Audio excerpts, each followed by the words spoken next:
Each year, November brings to Dover a slew of champions. One big reason is the illustrious Matron Stakes taking place at our 5/8 mile oval. Let's kick off our matron action with the freshmen pacing Colts and Geldings in their almost $147,000 event. They make their way into that final turn. Market base goes by 3/4. In 123 and 1/5, it's market based. Forever Boy moves to the outside in third, tries to get up into second, still there at the rail. Nautical Hanover and Atlas Hanover trails.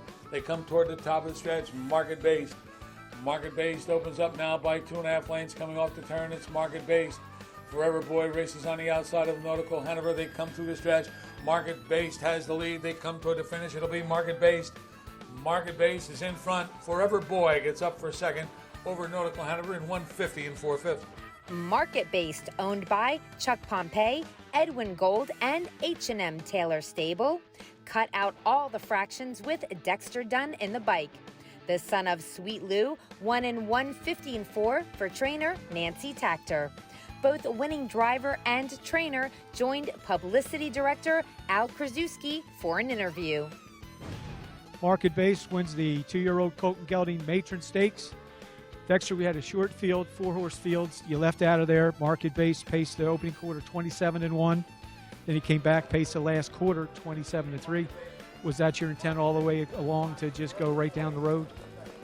Depending on what happened early, but earlier in the year, when he was really sharp, he ran some couple of good miles. I think it was Pocono maybe. He ran a really solid mile on the front end. So, with the short field, we had the draw and we used it, and he performed the rest.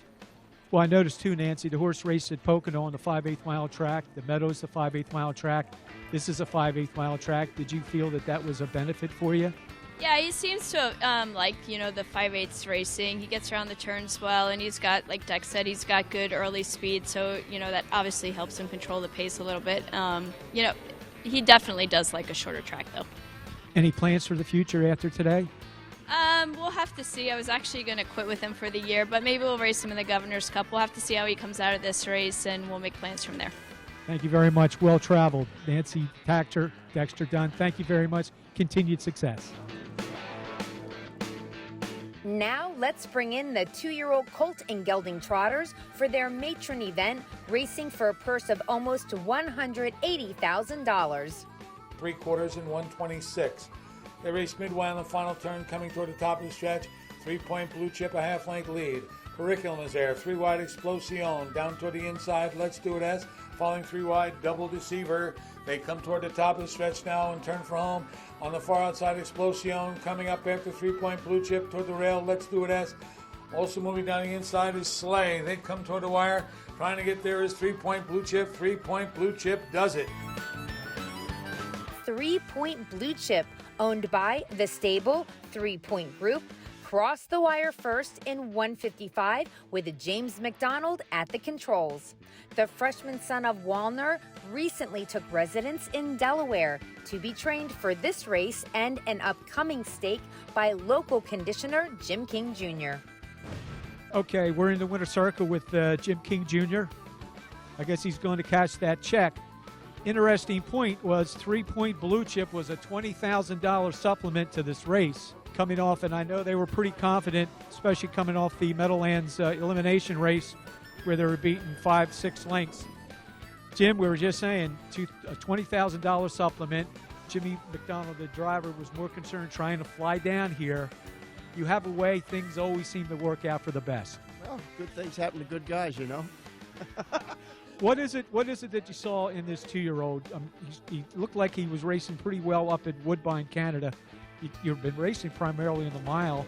Now you go to the smaller racetrack, the 5/8. Well, pretty much the only thing I saw was a text from Anthony McDonald wondering if I had room to take him for a week. So here he is. Well, Jim, congratulations. Do they have any plans? Do you have any plans for 3-Point-Bluechip? Yeah, was it the Valley Victory in the Meadowlands? So that's where we go next. All right, Jim, again, continue success, and congratulations. I'll take all the luck that comes my way. Thank you, Jim. Moving along, we'll see who won the over $130,000 matron event at Dover Downs for freshman trotting fillies. 125 3/5 coming over toward the top of the stretch with Venerable having a 2.5, 3-length lead. Missy Tricks is there. On the outside, Dixie Chick Hanover up into third. They're at the top of the stretch. They turn for home, and Venerable has gone off by 4 or 5 lanes. Venerable just pulls away with every stride. Coming through the stretch, Venerable with the big lead. Down the inside, trying to get second.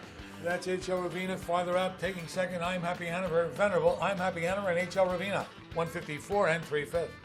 Venerable, owned by David McDuffie, Melvin Hartman, Paul Bordogna, and Stephen Arnold, was dominant as she set off all the teletimers in 154 3. The superstar daughter of Walner is trained by Nifty Norman and driven by David Miller. David, you having fun? You won the Breeders' Crown with Test of Faith, and you come back with Perfect Sting. Now you got Venerable.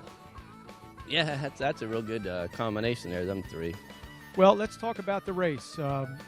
Venerable left out of there 27 3. Normally she comes off the pace, but you decided to go right on the engine tonight. Yeah, she looked pretty much like she was the best in there. So to avoid any problems, I just put her on the lead. Well, it's a perfect drive. You went to the quarter 27 3. They have 57 1. Were able to back it off a little bit. Then you buzz that third quarter in 125 3. That's a 28 2 quarter.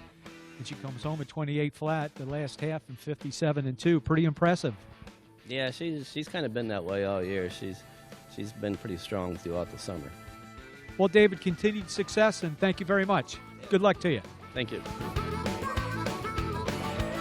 Finally, we'll take a look at the 2-year-old pacing filly division for the Matrons with a purse of over $145,000. They go by 3/4, 123 2/5 around the final turn, coming toward the top of the stretch. Joyride Hanover maintains the lead. Racing on the outside, a girl that twirls toward the inside. Gallery Hanover swinging 3 wide will be Frenesy Hanover. They're at the top of the stretch. A lot of Hanovers. They straighten away now. And going off stride was Ship and Stroll Hanover. That leaves out front by 5, Joyride Hanover. Joyride Hanover wins it easily. Back is Ship and Stroll Hanover for second. On the outside, third, Frenesy Hanover, 152. Joyride Hanover, owned by Eric Good, went from wire to wire for the 3-length victory in 152.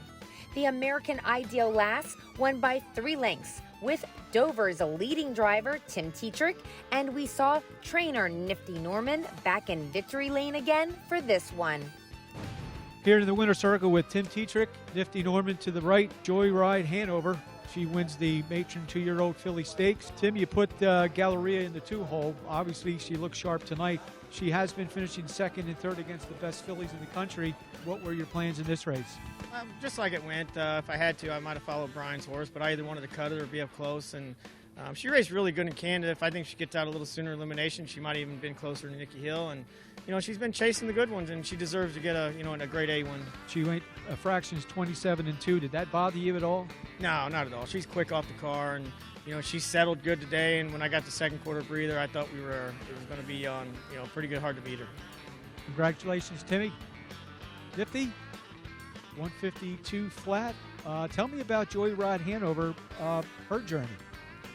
Well, I actually got her from Eddie Dennis. He sent her up to me in Canada to race up there, and Eric's kind enough to leave her with me after that. And she, like Timmy said, she's been good all year, and tonight she got a good draw and ended up where he wanted to be, but she was good and strong finishing, and it's on to the 3 diamonds, and she seems like she's in good shape heading there. So that would be the 3 diamonds, and then any plans for bringing her back next year? Yeah, I take it. Yep. For sure. Yep. Yeah, really nice filly, very sound, good to be around. So yeah, absolutely bring her back. Very good, Nifty. Continued success. Thank you.